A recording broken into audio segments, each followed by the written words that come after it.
नमस्कार दोस्तों, मेरा नाम है प्रदीप और आप सुन रहे हैं स्कैरी प्रदीप। दोस्तों, आज की हमारी कहानी भयानक दरवाजा।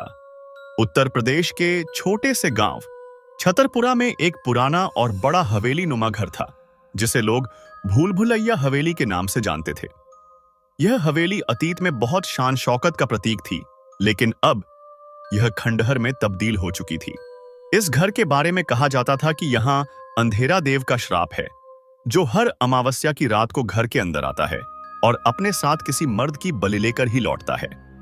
इस श्राप से बचने के लिए हवेली का मुख्य दरवाजा बंद और पीछे का एक छोटा दरवाजा हमेशा खुला रखना जरूरी था। लेकिन इस श्राप से बेखबर आदित्य, जो मुंबई में एक सॉफ्टवेयर इंजीनियर था, अपनी मां के कहने पर गांव लौट आया। उसकी मां चाहती थी कि आदित्य अपने पूर्वजों की इस हवेली को एक बार देखे और इसे बेच दे। हालांकि आदित्य के पिता ने कभी उसे इस हवेली के पास जाने की इजाजत नहीं दी थी। जब आदित्य गांव पहुंचा तो उसने देखा कि पूरा गांव लगभग सुनसान था। लोग जल्दी जल्दी अपने घरों में घुसकर दरवाजे बंद कर रहे थे। आदित्य को यह सब अजीब लगा, लेकिन उसने ज्यादा ध्यान नहीं दिया। वह सीधे अपनी हवेली पहुंचा। हवेली का मुख्य दरवाजा भारी ताले से बंद था। अंदर घुसने के लिए उसने पिछला छोटा दरवाजा चुना। हवेली के अंदर का नजारा खौफनाक था। दीवारों पर टूटे हुए चित्र, मकड़ियों के जाले और सड़े हुए फर्नीचर ने उसे असहज कर दिया। आदित्य ने अपने चाचा महेश को वहां पाया, जो अकेले इस हवेली में रह रहे थे। महेश ने आदित्य को देखकर गहरी सांस ली और कहा, तुम्हें यहां नहीं आना चाहिए था। यह जगह तुम्हारे लिए नहीं है। आदित्य ने हंसते हुए कहा, चाचा, यह सिर्फ अंधविश्वास है। मैं इन बातों में यकीन नहीं करता। महेश ने चेतावनी दी, आज अमावस्या है। ठीक रात 8 बजे अंधेरा देव आएगा। हमने जो छोटे दरवाजे खोले रखे हैं वो उसे शांत रखने के लिए हैं, लेकिन अगर यह दरवाजा बंद हुआ तो वह अपने गुस्से में किसी को नहीं छोड़ेगा। रात के खाने के बाद आदित्य ने हवेली के अंदर घूमना शुरू किया। हवा तेज हो रही थी और खिड़कियां लगातार थपथपा रही थीं। अचानक उसने महसूस किया कि हवेली के पिछले दरवाजे से ठंडी हवा आ रही थी। आदित्य ने वह दरवाजा बंद कर दिया, यह सोचे बिना कि ऐसा करने से क्या हो सकता है। रात के ठीक 8 बजते ही हवेली में एक जोरदार आवाज गूंजी। ऐसा लगा जैसे पूरी हवेली कांप उठी हो। आदित्य डरकर अपने चाचा के पास दौड़ा।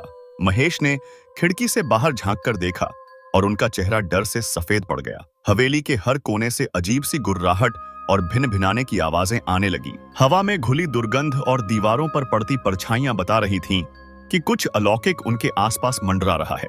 अचानक दरवाजे पर जोरदार खटखट शुरू हो गई। आदित्य ने दरवाजे के पीछे झांक कर देखा तो उसकी आंखें फटी की फटी रह गईं। दरवाजे के बाहर एक सड़ा गला, लंबा काला साया खड़ा था। उसके सिर पर 2 जलती हुई लाल आंखें चमक रही थीं। उसकी उंगलियां मांस की जगह तेज पंजों जैसी थीं और उसके पैरों की हड्डियां साफ दिखाई दे रही थीं। दरवाजा खोलो, अंधेरा देव ने डरावनी आवाज में कहा। महेश ने आदित्य को दरवाजे से दूर खींचा और फुसफुसाते हुए कहा, अगर हमने इसे अंदर आने दिया तो ये हमें मार देगा, लेकिन अगर दरवाजा बंद रखा तो यह पूरी हवेली को जलाकर राख कर देगा। आदित्य ने दरवाजे के पास रखी एक लोहे की रॉड उठाई और उसे खोलने का नाटक करते हुए भागने की कोशिश की, लेकिन जैसे ही वह दरवाजे से पीछे हटा, अंधेरा देव ने अपने पंजे दरवाजे के बीच से घुसा दिया। हवेली के चारों ओर तेज भूकंप जैसा कंपन होने लगा। आखिरकार महेश ने चिल्लाते हुए कहा, इससे बचने का कोई रास्ता नहीं है। तुमने दरवाजा बंद करके इसे क्रोधित कर दिया है। अब यह तुम्हें नहीं छोड़ेगा। आदित्य ने घबराकर पीछे के दरवाजे की कुंडी खोली, लेकिन जैसे ही दरवाजा खुला, अंधेरा देव ने एक झटके में उसे पकड़ लिया। अगली सुबह गांव वालों ने हवेली के अंदर आदित्य की लाश पाया। उसकी पीठ पर अजीब सा निशान था, मानो किसी ने उसके शरीर में कुछ गाड़ दिया हो। महेश कहीं गायब हो गया और हवेली में फिर से सन्नाटा छा गया। गांव में यह बात फैल गई कि अंधेरा देव का श्राप अब और भी प्रबल हो गया है। क्या कोई इस श्राप को तोड़ पाएगा, या हर अमावस्या की रात हवेली में कोई नई बलि चढ़ती रहेगी? आगे की स्टोरी सुनने के लिए हमारे चैनल स्कैरी प्रदीप को सब्सक्राइब करके बेल नोटिफिकेशन को ऑन कर देना।